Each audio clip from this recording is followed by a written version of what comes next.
Salam dan bahagia. Selamat pagi Bapak Ibu guru hebat.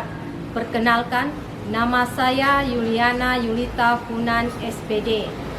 Saya guru sejarah di SMA Negeri 1 Fatuleu, Kabupaten Kupang, Provinsi Nusa Tenggara Timur. Saya mahasiswa PPG Guru Tertentu Piloting 1, tahap 1 Guru Tertentu tahun 2024. LPTK Universitas Makassar, NIM 2490 1549 5024. Saya akan melakukan pembelajaran di kelas berupa video. Selamat siang anak-anak. Selamat siang Ibu. Bagaimana kabarnya hari ini? Baik Ibu. Sebelum kita memulai pelajaran, Ibu minta satu orang untuk memimpin kita dalam doa. Ya, Ibu minta Intan.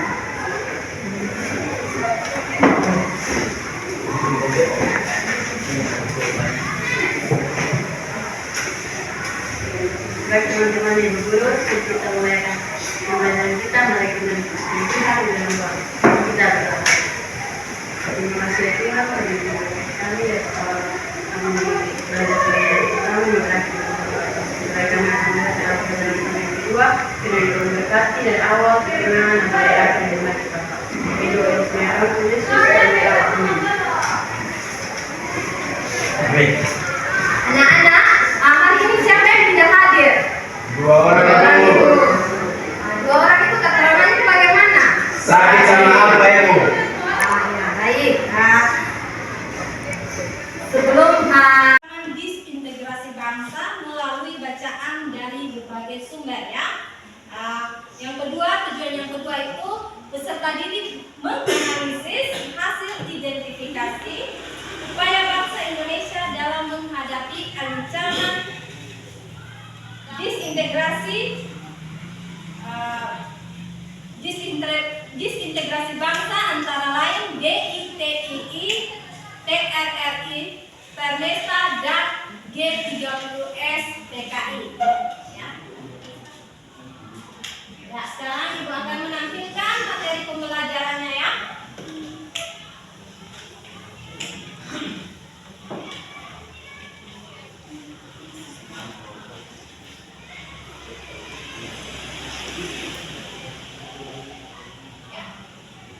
Faktor munculnya pemberontakan yang mengancam disintegrasi bangsa ya.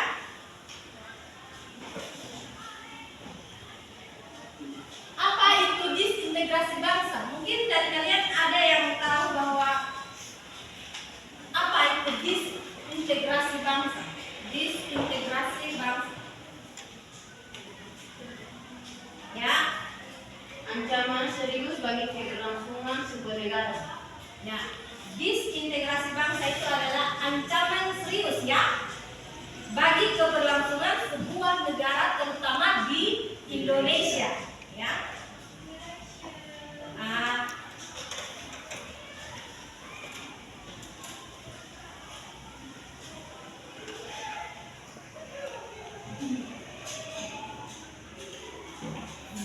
Jadi disintegrasi itu adalah ancaman serius bagi keberlangsungan sebuah negara Indonesia sebagai negara dengan keberagaman yang tinggi ya. Tentu tidak luput dari ancaman ya.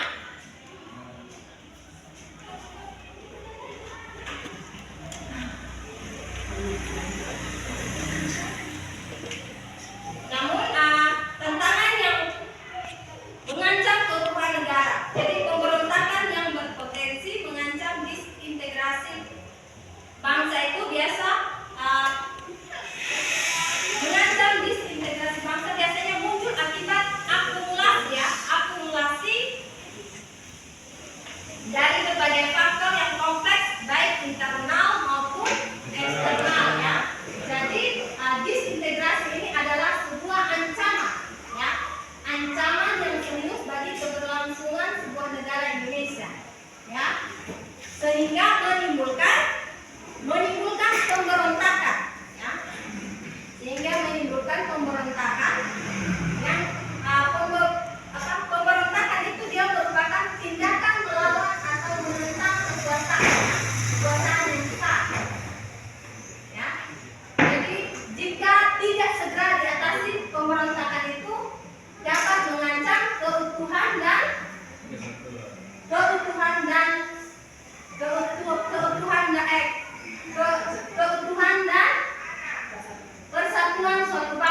pemicu munculnya pemberontakan.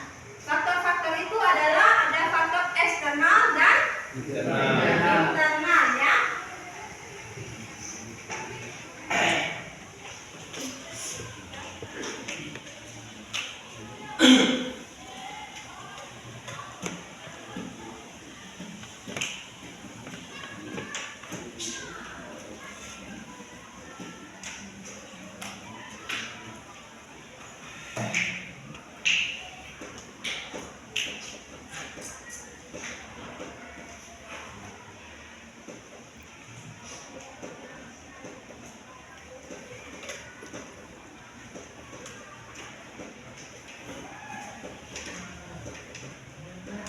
Faktor internalnya itu adalah ketidakadilan, perlakuan yang tidak baik dalam hal ekonomi, sosial maupun politik ya.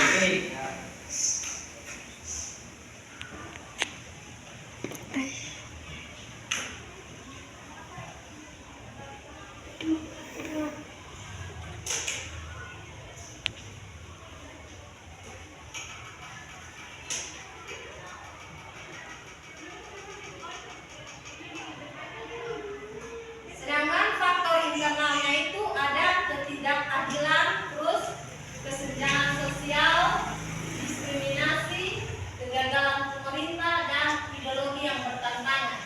Ketidakadilan itu perlakuan yang tidak adil, baik dalam hal ekonomi, sosial, maupun dapat memicu rasa ketidakpuasan ya, dan mendorong masyarakat untuk melakukan perlawanan ya.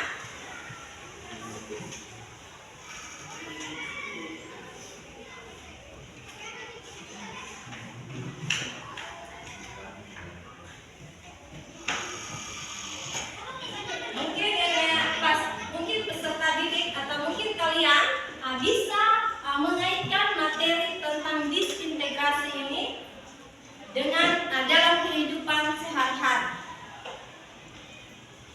Adakah? Contohnya itu kemarin terjadi konflik, ya toh? Konflik atau pertentangan antara siswa, ya. Itu merupakan suatu disintegrasi juga ya.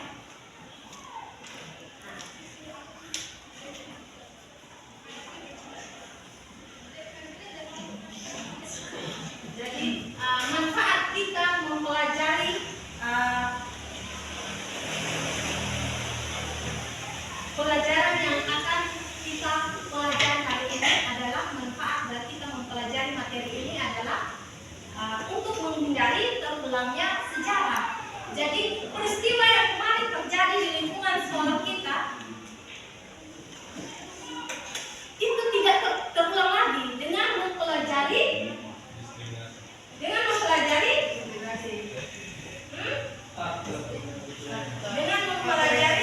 fakta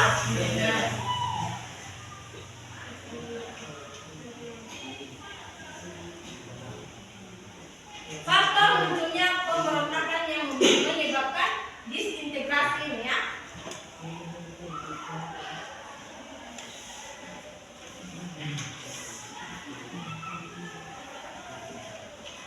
Jadi disintegrasi ini yang menimbulkan adanya pemberontakan itu, ya.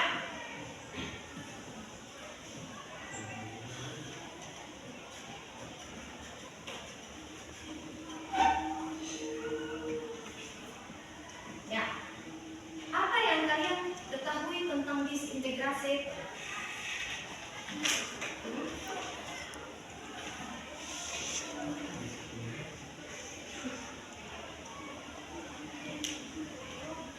Kaitannya itu meningkatkan serikat Islam serta ketidakpuasan terhadap kebijakan pemerintah pusat yang dianggap tidak adil terhadap sebagian kekuasaan. Ya, kita beri aplaus dulu. Disintegrasi itu adalah ancaman serius bagi keberlangsungan sebuah negara, terutama negara Indonesia ya.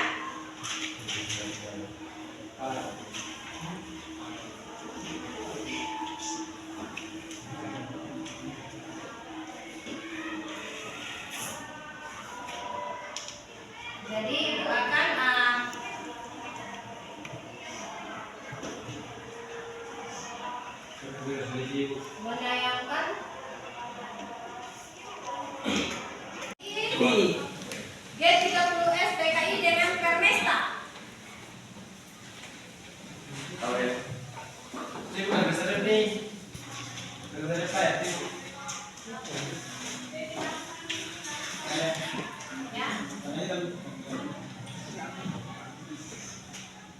Ini gerakan PRRI atau Permesta, pemberontakan Permesta. Yang ini adalah pemberontakan GII. Silakan Anda buka linknya. Silakan kalian buka linknya. Ini ada gambar dari pemberontakan Permesta, pemberontakan GII, dan juga pemberontakan G30S PKI.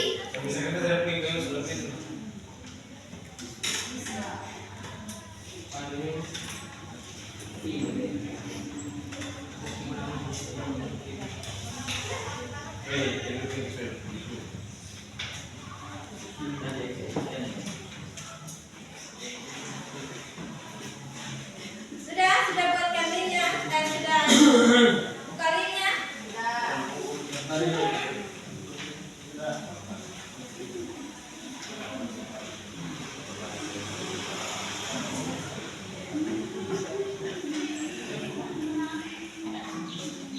Yang berikut lagi Ibu akan menayangkan video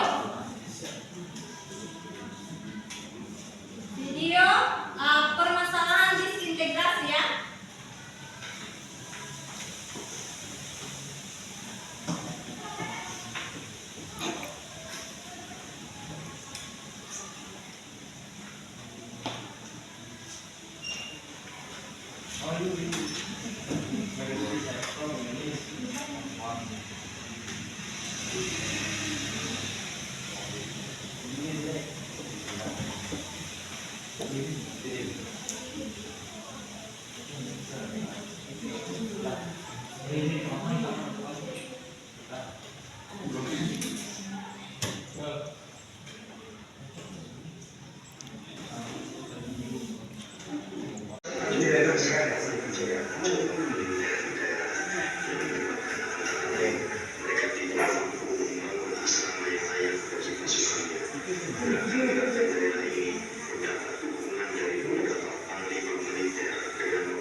selaku Ketua Dewan Ranting mengambil alih pemerintah daerah Sumatera Tengah dari Gubernur Ruslan Muncul Harjo. Alasan yang dikemukakan ialah bahwa gubernur yang ditunjuk oleh pemerintah pusat itu dianggap berhasil dalam membangun daerah Sumatera Tengah.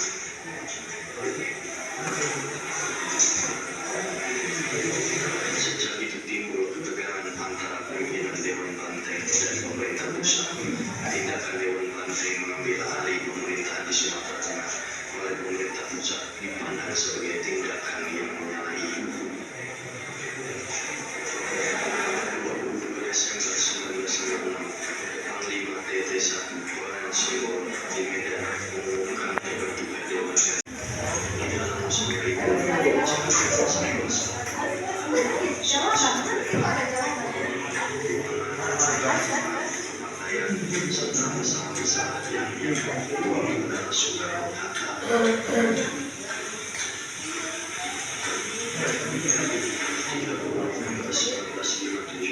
telah terjadi percobaan pembunuhan terhadap Presiden Soekarno yang dikenal sebagai peristiwa Cikini ketika Presiden Soekarno menghadiri ulang tahun ke-15 Cikini tempat putra-putri beliau bersekolah.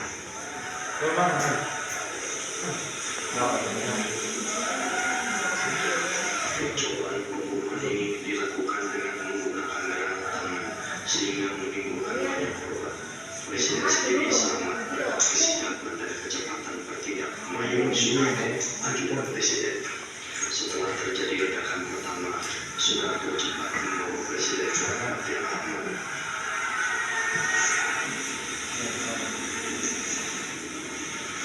Akibat peristiwa Cikini, keadaan Indonesia semakin memburuk. Daerah-daerah yang bergejolak tidak menjadi tenang, tapi semakin berusaha untuk melepaskan diri dari pusat.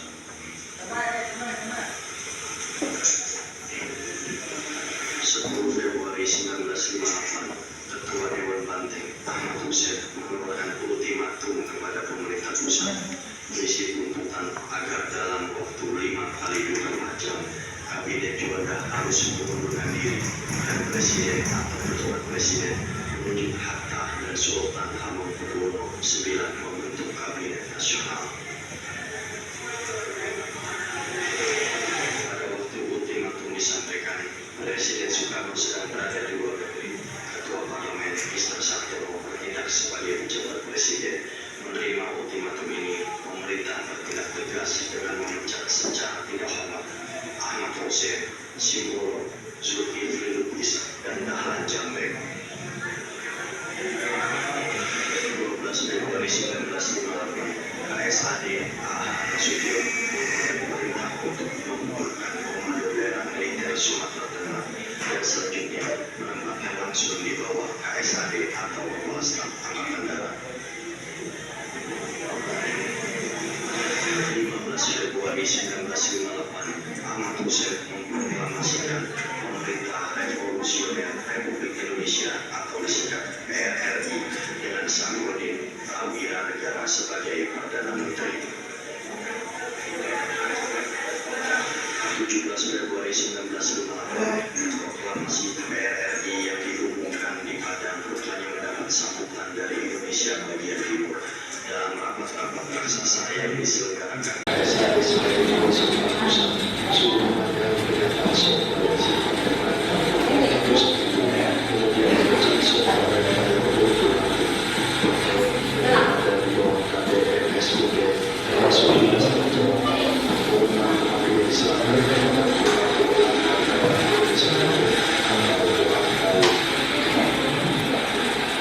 18 April 1958 di daerah Sulawesi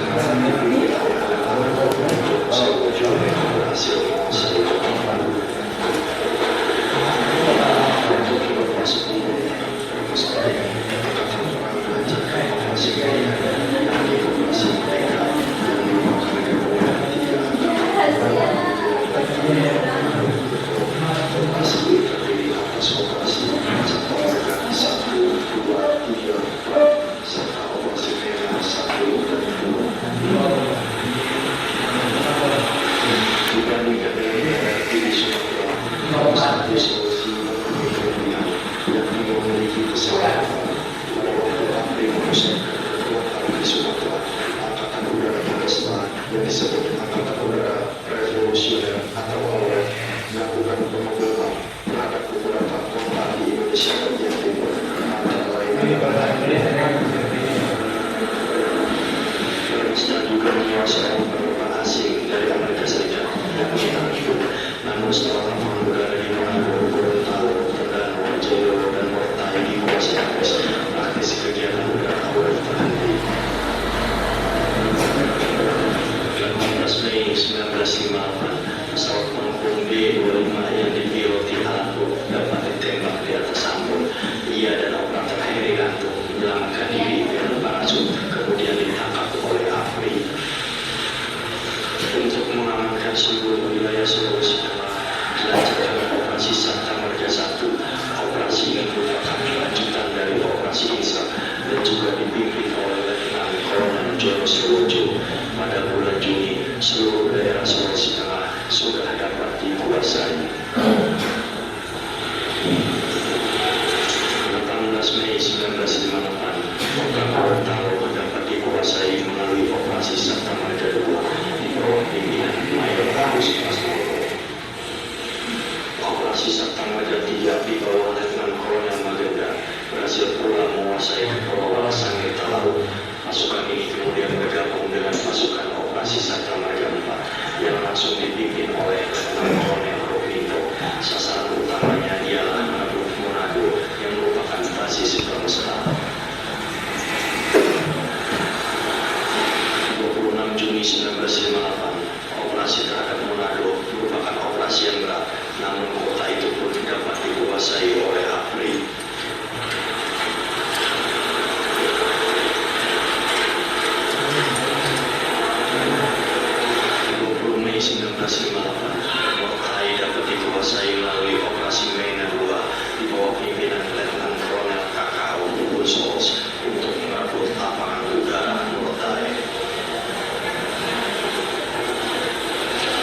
3 Juni 1958, Jaya dapat direbut melalui operasi Medan 1 di bawah pimpinan Letnan Kolonel H. Peters.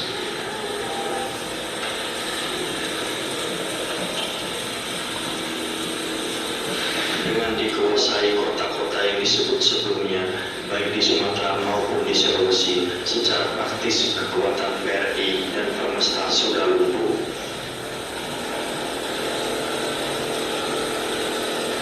Namun, untuk beberapa waktu lamanya, mereka masih mengadakan perlawanan secara gerilya. Secara keseluruhan, perlawanan ini berakhir pada tahun 1961 dengan menyerahnya para pemimpin PRRI dan Permesta.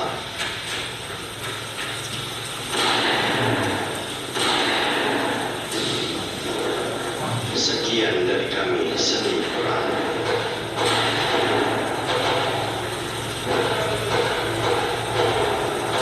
Agar lebih semangat, video ini bisa di-klik like dan subscribe. Bila Anda rasa video ini bermanfaat, bisa di-share dan komen di kolom komentar. Mohon maaf bila ada kekurangan dan kesalahan. Sampai jumpa di video selanjutnya. Ya, ini adalah pemberontakan PRRI dan Salam Indonesia ya.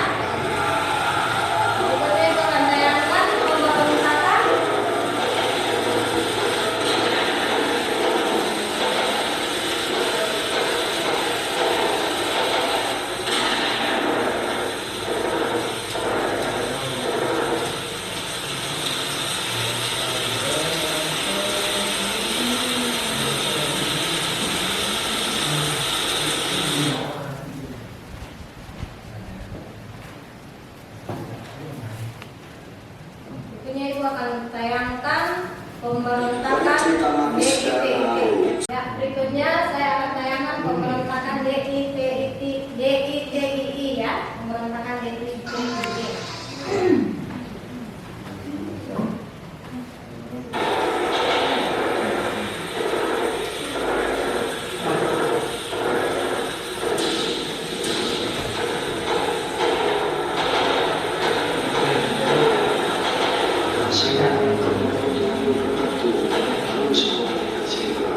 Kita membahas pemberontakan DITI yang bersumber dari Persatuan Nasional Indonesia karya para pejuang nasional.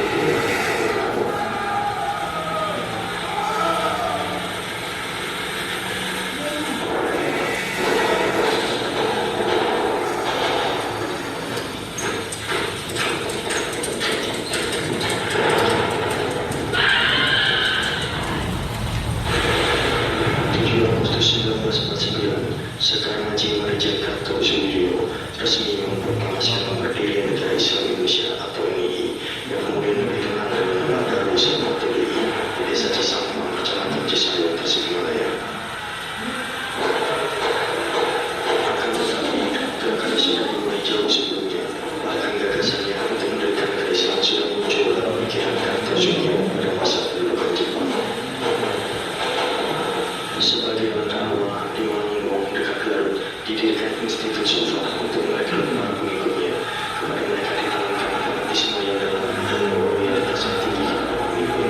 Dalam hal ini Kartosoewiryo, Institut Sufa ini juga berfungsi sebagai tempat pelatihan militer dengan memberikan pengarahan pada militansi.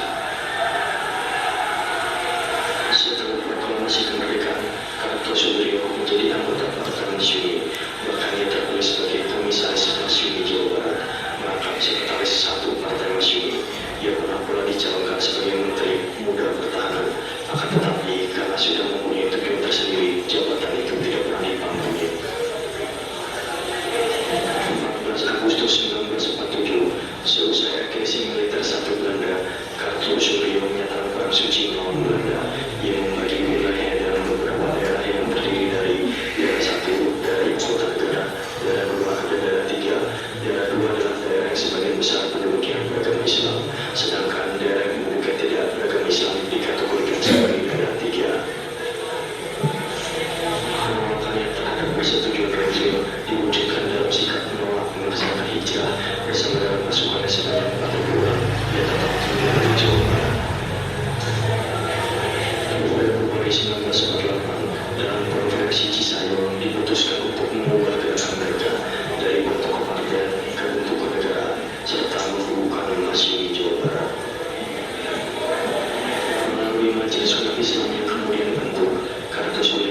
sebagai imam dari Negara Islam Indonesia atau NII. Selanjutnya dibentuk Angkatan Perang yang diberikan Tentara Islam Indonesia atau TII yang ditempatkan di daerah pegunungan di sekitar Jawa Barat. 19 Desember 1944, ibu kota RI Yogyakarta jatuh dan tertawanya pemimpin negara pada hari pertama Januari agresi militer dinilai oleh Kartosuwiryo bahwa RI sudah berakhir. Sehubungan dengan hal itu, ia menganggap daerah Jawa Barat sebagai daerah de facto RI. Setiap pasukan yang memasuki Jawa Barat diharuskan mengakui RI atau dihancurkan. Pasukan Siliwangi yang melakukan long march ke Jawa Barat dianggap sebagai tentara liar.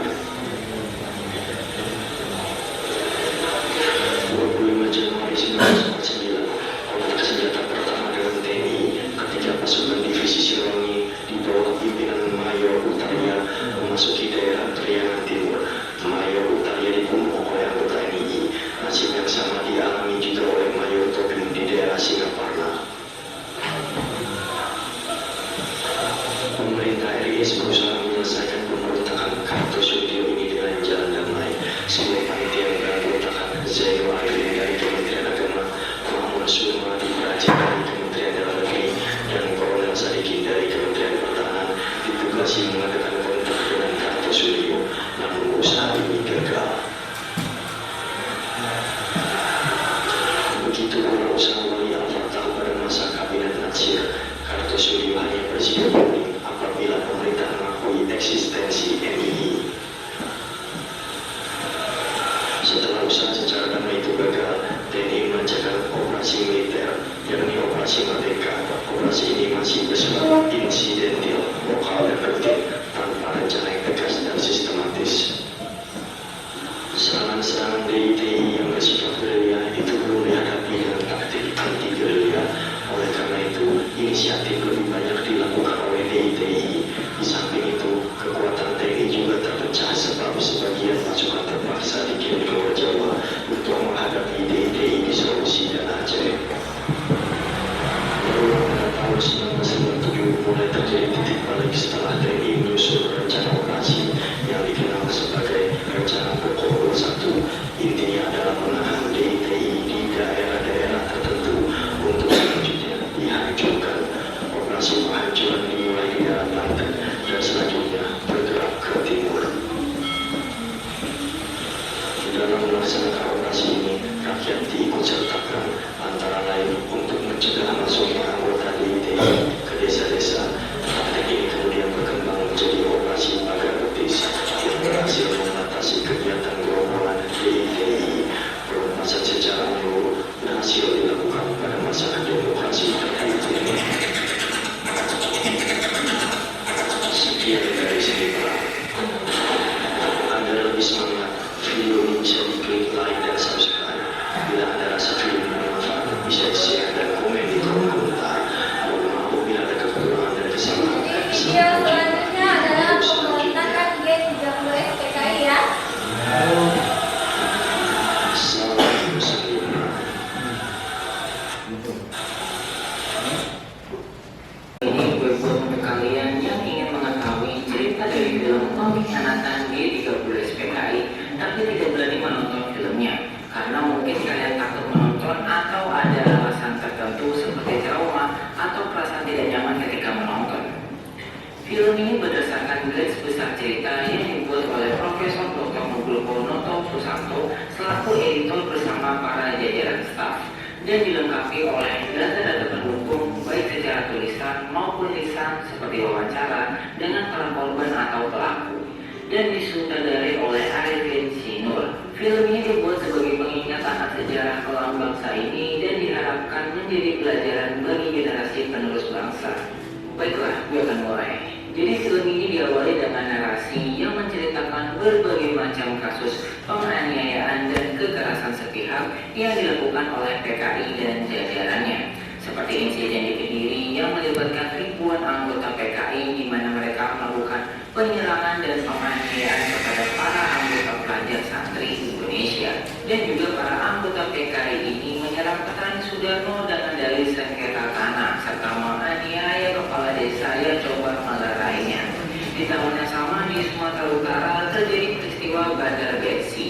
ini insiden di mana PKI menghasut kaum petani lokal untuk melawan negara perihal sengketa tanah. Akibat insiden itu, Letu Sujono menjadi korban dan harus meregang nyawa akibat dikeroyok dan dianiaya. Aksi anarki yang dialami PKI pun mulai bermunculan di mana-mana seperti di Indramayu, Boyolali, dan Klaten. Kemudian pada bulan Desember 1964 terungkap adanya dokumen tentang rencana perebutan kekuasaan oleh PKI. Namun hal itu disangka oleh mereka. PKI membuat biro khusus yang bertugas melakukan infiltrasi ke dalam tubuh ABRI, dan biro khusus inilah yang diberi tugas oleh Ketua PKI DN Aidit untuk menyusun rencana gerakan 30 September 1965. Dan atas saran Perdana Menteri Rakyat Cina Zhou Enlai, PKI akhirnya menuntut pembentukan pasukan angkatan kelima, yakni mempersenjatai buruh dan tani. Namun ide itu ditolak Lejen Ahmad Yani karena menurutnya itu akan membuat keruwetan dalam garis komando dan pengawasan kekuatan bersenjata di Indonesia. Namun ide mempersenjatai buruh dan tani muncul karena kesanggupan Zhou Enlai dalam memberi 100.000 pucuk senjata ringan secara cuma-cuma. Meskipun pembentukan angkatan kelima ini tidak disetujui, akan tetapi senjata ringan yang dijanjikan oleh Perdana Menteri Rakyat Cina itu ternyata berkontribusi dalam gerakan 30 September 1965. PKI menganggap pada Jenderal Angkatan Darat ini adalah penghalang besar tujuan PKI untuk mengambil alih kekuasaan di Indonesia. Cerita berlanjut di Istana Bogor pada bulan Agustus 1965. Presiden Soekarno yang saat itu kesehatannya sangat menurun sedang melakukan check up kesehatan yang dilakukan oleh dokter dari Republik Rakyat Cina. Dan saat itu juga ada DN Aidit yang memastikan perihal kesehatan Presiden Soekarno kepada dokter Cina yang melakukan check up tersebut. Para dokter yang berasal dari Cina itu berkata pada DN Aidit bahwa kesehatan Soekarno sangatlah buruk dan tidak menutup kemungkinan para anggota mempersenjatai buruh dan tani. Cerita dari film Pengkhianatan G30.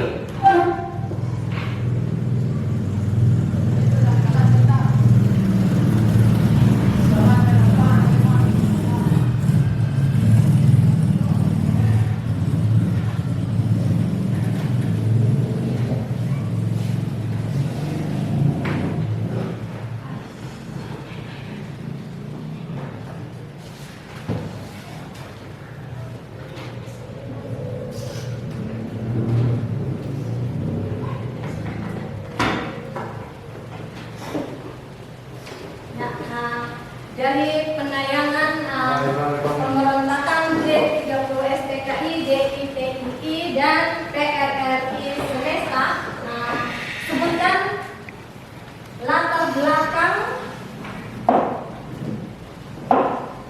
terjadinya pemberontakan ini.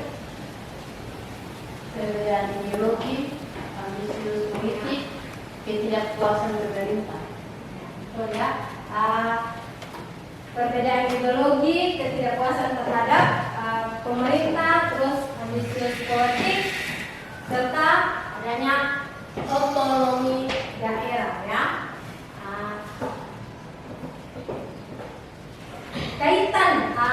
Kaitan video yang tadi dengan materi yang baru saja Ibu bahas, kaitannya, apakah ada kaitannya?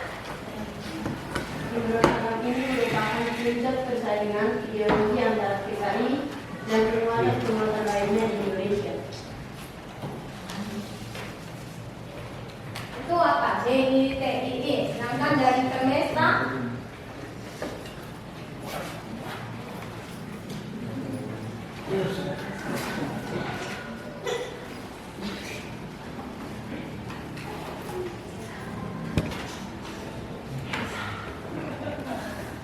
siapa yang tahu?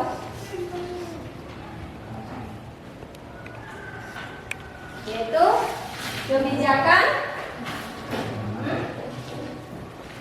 dari Permesta, ketidakpuasan terhadap kebijakan pemerintah pusat, ya, yang dimana apa? Dianggap tidak adil dalam Pembagian kekuasaan. ya. Ya. Sekarang Ibu mau bagi kelompok diskusikan tentang materi pemberontakan DITII, pemberontakan PRI Permesta, dan juga pemberontakan G30S PKI.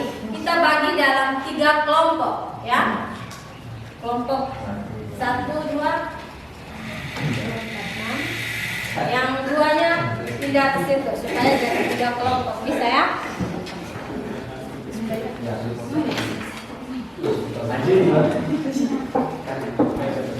Ayo bagi 3 kelompok. Kelompok 1 tentang pemberontakan apa? Tadi. Tunggu ya, saya bagi.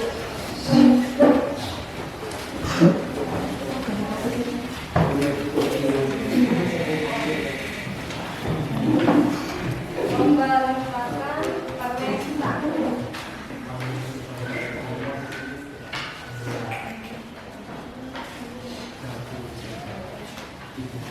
Kelompok 2, kelompok 1 yang Permesta. Kelompok 2, kelompok 1.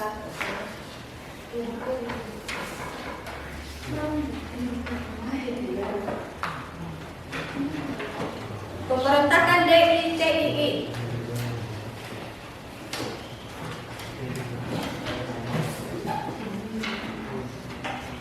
Terus pemberontakan G30S PKI.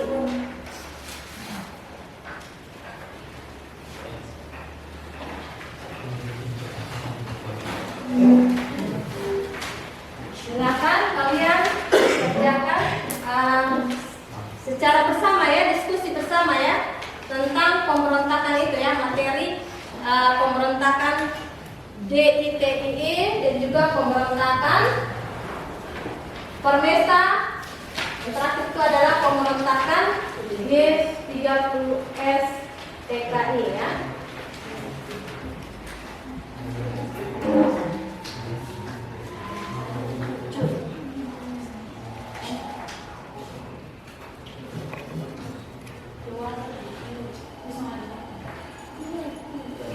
Ayo, saling kerjasama buat apa?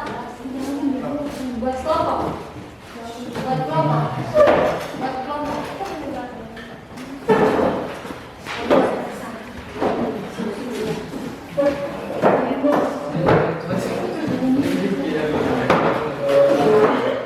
Ya kelompok ya.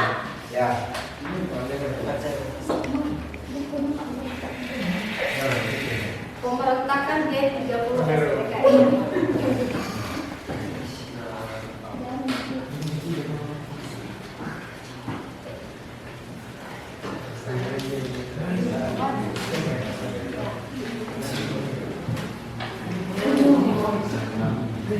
Ini pemberontakan DITII. Ya toh?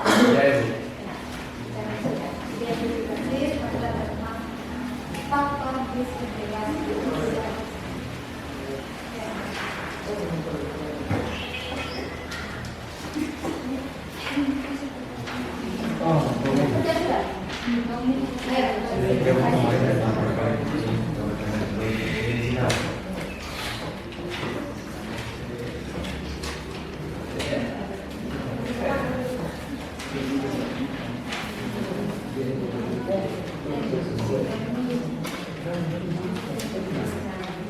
Kelompok 1.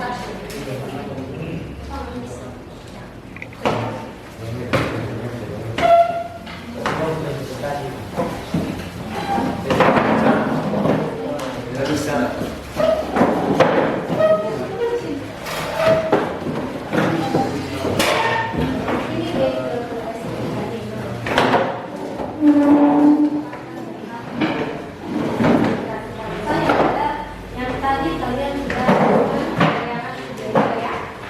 Ya.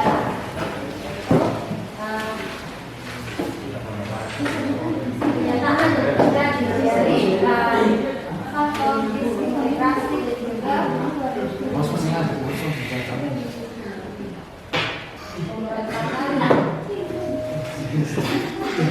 faktor yang terjadi pada saat pemberontakan G30S PKI.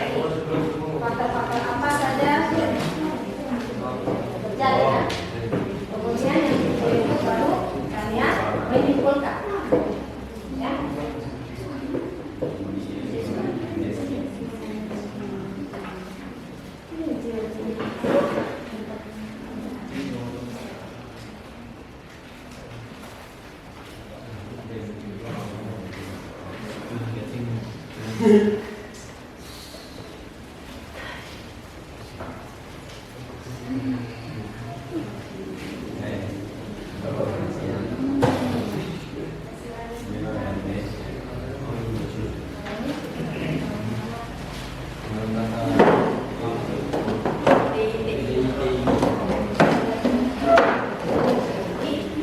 tadi video yang sudah ditayangkan ya.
Ada beberapa faktor terjadinya miskomunikasi selain yang perlu dijelaskan faktor terjadinya miskomunikasi.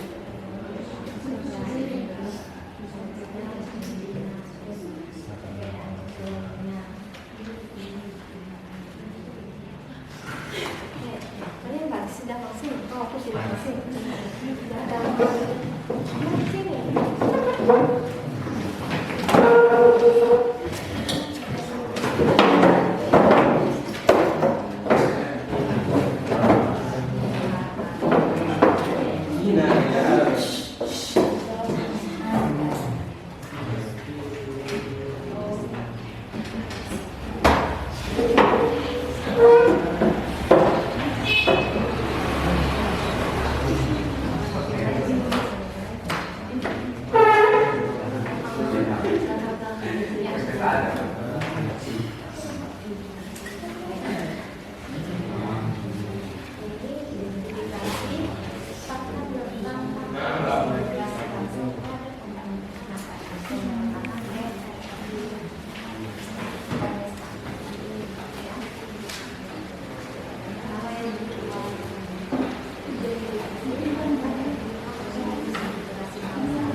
Sekarang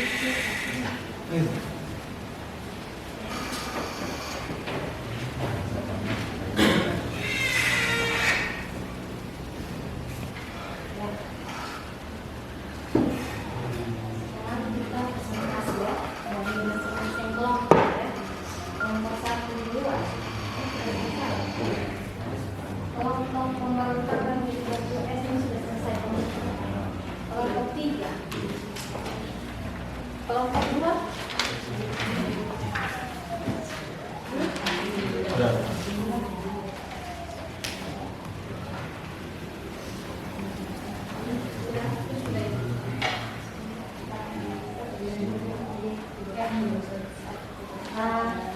Apakah mempresentasikan di depan atau cukup di sini? Di sini saja. Oke.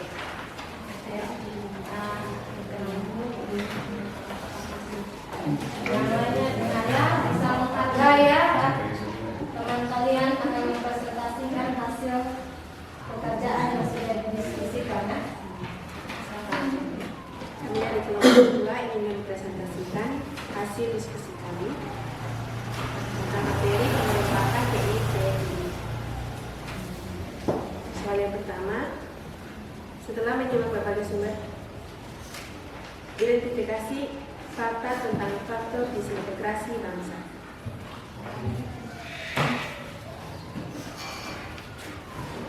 Yaitu ada perbedaan ideologi, sebab internal dan sebab kultural.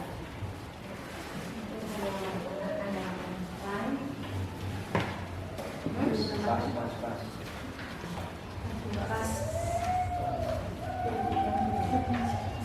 Yang kedua, tuliskan faktor terjadinya disintegrasi bangsa. Di sini ada ideologi, politik, sosial, budaya.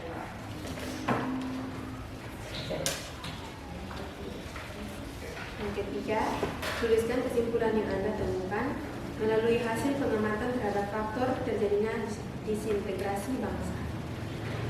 Yang pertama, ada pemberontakan PRRI atau Permesta merupakan salah satu peristiwa yang menunjukkan betapa pentingnya menjaga persatuan bangsa.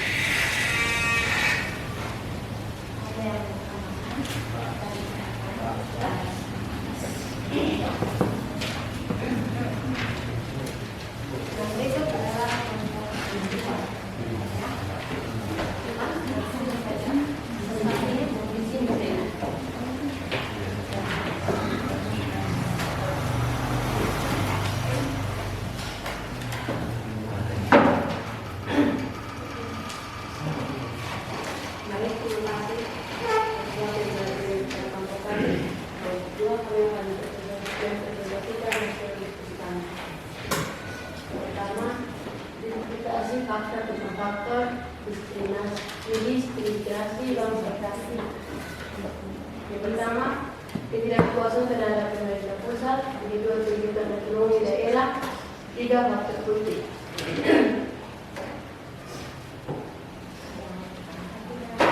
Ada yang bertanya?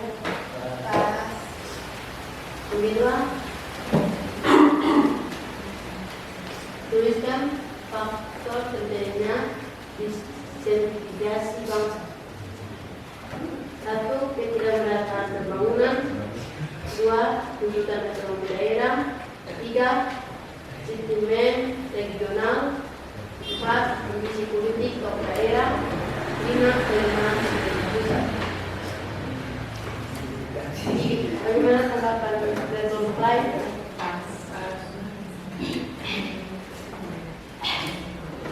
Yang ketiga, tuliskan kesimpulan yang Anda temukan melalui hasil pengamatan terhadap faktor terjadinya disintegrasi bangsa. Pemberontakan PRRI atau Permesta merupakan pelajaran berharga bagi bangsa Indonesia. Peristiwa ini menunjukkan bahwa ketidakpuasan terhadap kebijakan pemerintah pusat, tuntutan ekonomi daerah, dan sentimen regional dapat memicu konflik yang mengancam keutuhan negara. Yang pertama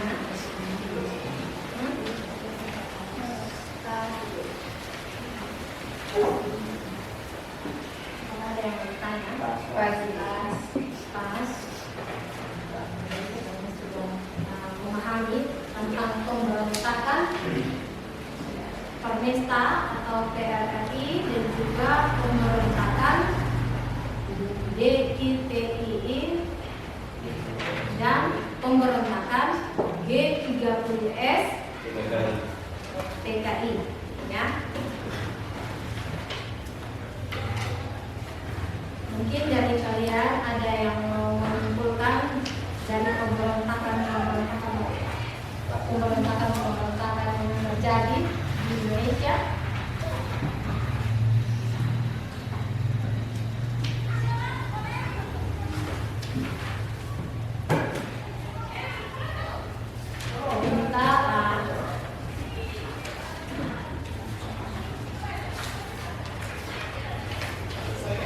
Menyimpulkan dari pemberontakan yang terjadi di Indonesia dari ketiga pemberontakan tersebut.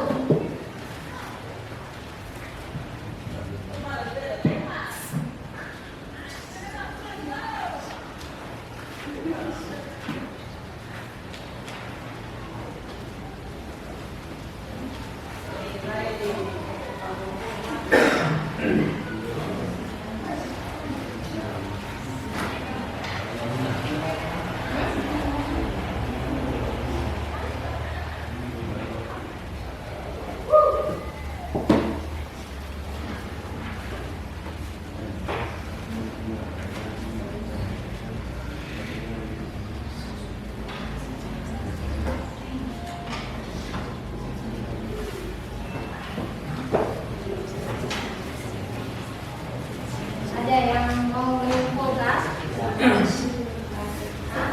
dari kelompok kelompok 3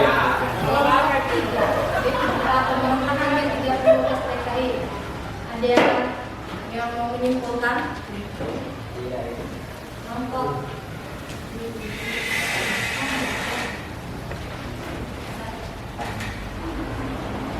dari pemberontakan DITII, Permesta dan juga pemberontakan G30S PKI.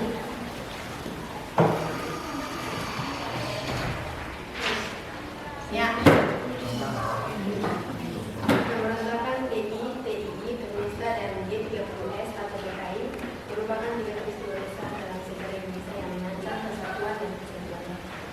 Jadi pemberontakan yang terjadi itu memang merupakan ancaman bagi bangsa Indonesia, ya, yang terjadi di dalam wilayah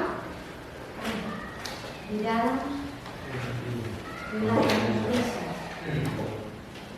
ya, pemberontakan yang terjadi di Indonesia, ya. Ada lagi?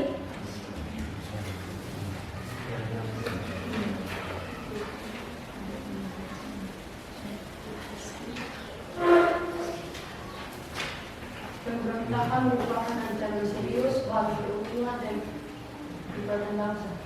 Ya, pemberontakan itu merupakan ancaman yang serius bagi keutuhan dan persatuan bangsa.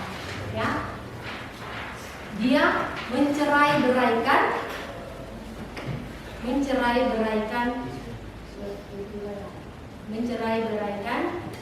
rakyat. Artinya dia memisah-misahkan, ya toh? Dia membuat suatu konflik di dalam suatu negara Indonesia, gitu. Membuat suatu pemberontakan sehingga menimbulkan konflik, ya toh? Jadi pemberontakan itu merupakan ancaman yang serius bagi keutuhan dan persatuan bangsa, ya. Jadi bagaimana atau untuk mencegahnya itu diperlukan upaya bersama dari pemerintah, apalagi masyarakat, terus dan semua komponen masyarakat, termasuk kalian, ya, termasuk kalian. Jangan bikin bentrok di dalam sekolah ini, ya. Nanti terjadi konflik di mana-mana. Betul tidak? Kita belajar dari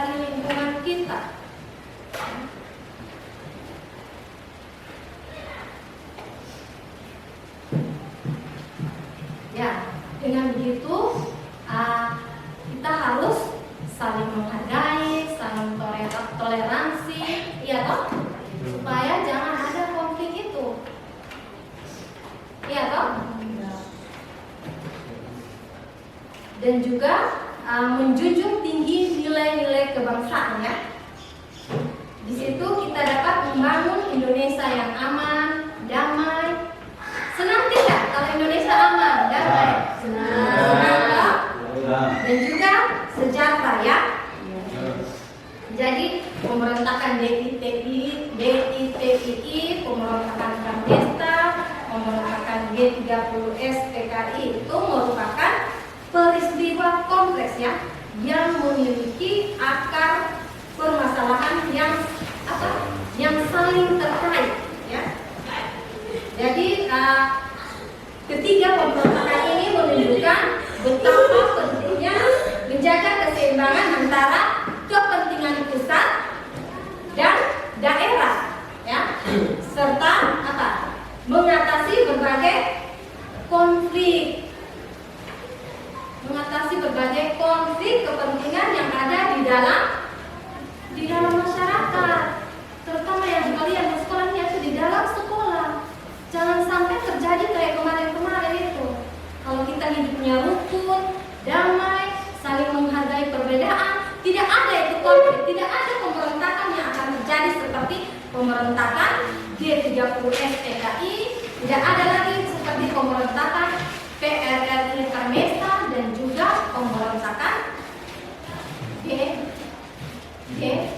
DITI, apalagi Pramesta dan juga G30S PKI. Karena pemberontakan itu yang terjadi adalah di dalam negara sendiri, orang-orang itu sendiri, orang Indonesia sendiri yang membuat pemberontakan itu.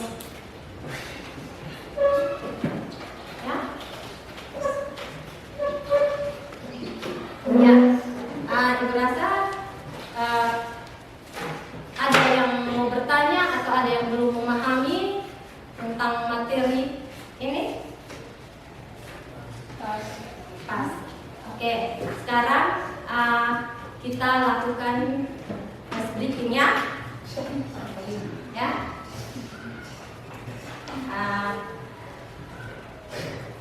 Kalau saya bilang gajah, kamu bilang kecil, ya toh? Kalau saya bilang semut, besar, ya toh? Semut, pakai gerakan ya? Semut, besar, gajah, kecil, semut, besar.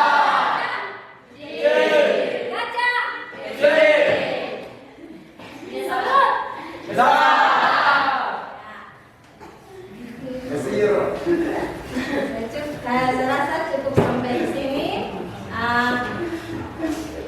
Bagaimana dengan perasaan kalian ya dalam pembelajaran hari ini terkait dengan materi yang saya berikan tadi, yang saya bahas dan juga video yang sudah saya tayangkan. Bagaimana perasaan kalian? Senang apalagi? Ceria. Oke. Gembira. Happy. Ceria. Sudah.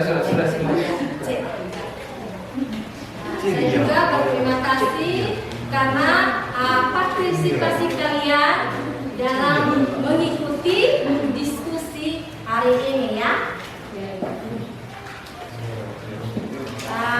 Untuk selanjutnya kita kembali kepada posisi tempat kita masing-masing ya.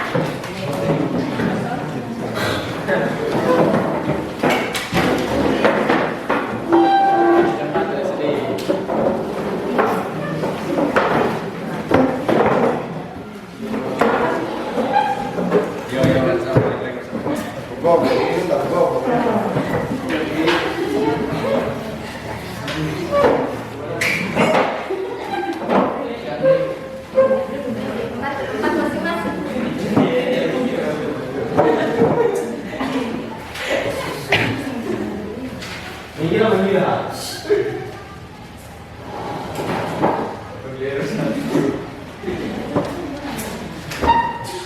Yo, anak-anak.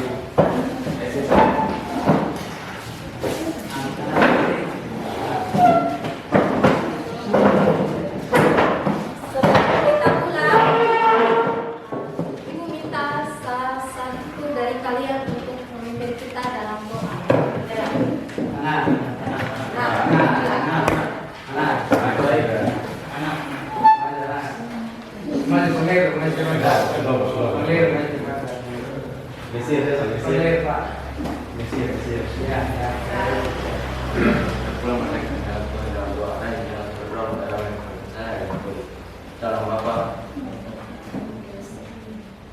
manusia Bapa Putra dan Roh Kudus beserta dengan Maria, puji syukur karena anak-anak ini Tuhan kalau kami awal saudara menjadi kepentingan dia berakhir dengan baik. Sebentar dengan anak-anak yang pulang ke rumah masing-masing kalian belum kalian sekolah dan sampai rumah